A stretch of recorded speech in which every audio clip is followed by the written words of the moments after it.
fenômeno sul-coreano não se limita apenas à televisão e à música, não. Também temos ótimas opções na literatura. Oi, aqui é a Stephanie, você está no canal Mundos Impressos, seja muito bem-vindo. E hoje eu gostaria muito de fazer uma indicação de um livro sul-coreano que nós já lemos lá no nosso clube de leitura Comparte Mundos. Caso você ainda não participe, a gente lê um livro juntos. Todo mês a gente vai lendo e comentando a respeito lá no nosso grupo do Discord. Depois vem aqui pro YouTube para uma live conjunta pra gente discutir, pra gente conversar a respeito. E o link vai estar aqui no box de informações. É totalmente gratuito, você só clica, participa, lê com a gente e se diverte, tá bom? Então, caso vocês queiram participar, sem gastar nenhum centavo por isso, só clicar aqui no box de informações. Como eu disse para vocês, a gente já leu esse livro, só que no decorrer das minhas pesquisas eu acabei descobrindo alguns detalhes a mais que eu gostaria muito de comentar nessa resenha com vocês. Mas, partindo do começo, né, do que se trata O Bom Filho, dessa escritora sul-coreana Yoo Jong-jong? Se trata de um livro em que vamos conhecer um personagem chamado Yoo-jin. Ele era um nadador nato, ele tinha tudo para ser um nadador daqueles à la Olimpíadas, porque desde criança ele estava nos campeonatos, ele estava em aulas e ia muito bem. Só que de repente ele foi diagnosticado com epilepsia e precisou se ausentar dessas práticas devido ao uso de medicamentos. E aí ele foi crescendo meio amargurado, meio triste, principalmente porque ele tinha uma relação muito, digamos que aparentemente abusiva com a mãe dele, já que ela não o deixava sair de casa, tudo que ele ia fazer ela buscava entender por quê, ia atrás, querer saber, ela controlava com quem ele falava, aonde ele ia, o que ele fazia, até que um dia ele começa a ter uma prática de correr à noite no parque para tentar lidar com toda essa prisão, com toda essa frustração de medicamentos, etc e tal. Só que de repente, quando ele se dá conta, ele acorda na casa dele encharcado de sangue, sentindo sintomas que ele conhece como se ele tivesse acabado de ter uma crise de epilepsia. Só que tudo fica mais estranho quando ele sente muito cheiro de sangue e aí ele sai pela casa dele tentando entender o que foi que aconteceu e ele encontra sua mãe morta, estirada no chão da cozinha. Como se não bastasse, ele olha aquela cena e começa a ter alguns relapsos de memória, como se sugerisse que ele tivesse algo a ver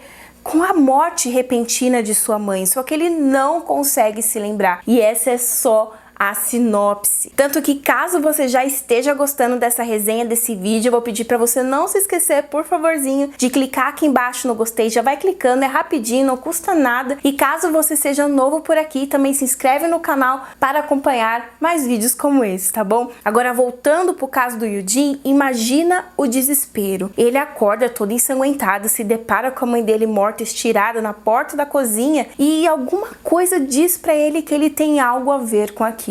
Então a gente vai se deparar com uma narrativa em que sim, nós vamos voltar para o passado para averiguar e construir essa narrativa, só que não é aquela questão de passado e presente que normalmente a gente é guiado pelo narrador. Na verdade, esse passado e presente nós vamos acompanhar através da mente do próprio Yoo-jin. Nós vamos entrar dentro da cabeça dele. Nós vamos ter um romance muito psicológico, não do ponto de vista de fluxo da consciência, mas no sentido de adentrar a mente dessa pessoa e buscar vestígios ali do que foi que aconteceu, por que aconteceu, quando foi exatamente que aquilo tudo aconteceu. E de repente a gente vai mergulhar em questionamentos sobre o quanto nós devidamente nos conhecemos, o quanto é verdade, o quanto não é, e até mesmo entender o porquê de toda aquela relação tão reclusa, tão próxima, tão aprisionante que ele tinha com a mãe dele. Só que numa reflexão pessoal, digamos que de certa maneira a gente vai saber que um personagem X não é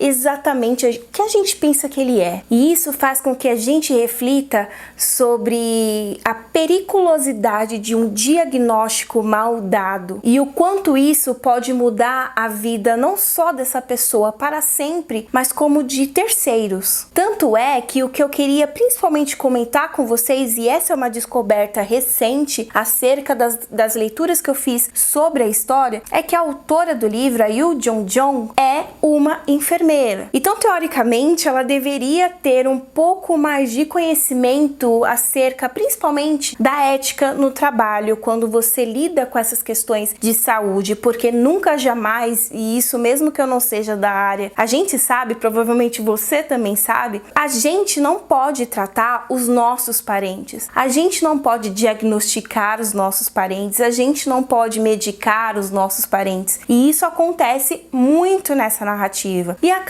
eu tenho a sensação que acaba passando desapercebido, sendo que é uma postura muito antiética que não é aceita, ainda mais por profissionais renomados e respeitados, como é o caso dessa narrativa. Então, mesmo que se trate de uma ficção, é importante a gente refletir o quanto a ética é profissional, né? É um tanto quanto distorcida nessa história, e isso faz com que a narrativa ela apresente um buraco ali no meio, sabe? Claro que isso não prejudica o livro como um todo, é uma leitura muito prazerosa, é uma leitura que nos atrai, que faz com que nós fiquemos muito fixados nela, sem sermos capazes de parar de ler e fazer outra coisa da nossa vida, mas mesmo assim são pontos de alerta pra gente também não pensar que é o livro perfeito, que é a narrativa perfeita, porque sim, além desse fato da antiética, a gente tem um desfecho um tanto não tão agradável, que meio que mostra um caminho mais fácil, sabe? O que eu posso dizer pra vocês é que mesmo que eu não tenha lido todos os livros da autora, infelizmente a gente nem tem todos eles publicados aqui no Brasil, é que ela tem certa experiência a tratar com essas questões psicológicas, de doenças psicológicas, etc e tal, principalmente porque ela trabalhou um grande período da vida dela nessas clínicas, nesses momentos que atendiam pessoas assim, o que na verdade acaba sendo mais um motivo para eu pensar que ela não deveria ter sido tão antiética assim, mas tudo bem. Seja como for, é um livro que eu gostei muito, que faz bastante a gente refletir sobre a importância de diagnósticos corretos, de acompanhamento psicológico em determinados casos e da responsabilidade que temos com as pessoas que são próximas a nós, mesmo quando é muito difícil. Quem já leu vai saber exatamente sobre o que eu estou falando, quando a gente tem uma situação muito desafiadora, mas é um filho seu, um primo seu, é sua mãe, é seu irmão, e a gente fica naquele dilema, será que eu faço alguma coisa porque alguém tão próximo a mim eu deveria acolher, etc e tal, e não é sobre não acolher, mas sim dar o atendimento correto a essa pessoa que precisa de ajuda. Caso vocês já tenham lido esse livro, me conte aí no box de informações se vocês ficaram surpresos com o desfecho, porque eu fiquei, principalmente porque mesmo que chegou um momento da narrativa que eu já estava entendendo o que estava acontecendo, eu fiquei surpresa com o quão aprofundado aquilo se tornou, o quanto o buraco era bem mais embaixo, sabe? E caso você ainda não tenha lido, não fique tenso, porque ó, no link aqui, no box de informações, é só clicar, você vai ter acesso ao livro, e se comprar pelo meu link, não só esse livro, mas qualquer outra coisa na Amazon, você também vai ajudar muito o canal, tá bom? Então, muito obrigada por assistirem, obrigada por estarem aqui, e eu os vejo no próximo vídeo. Tchau, tchau!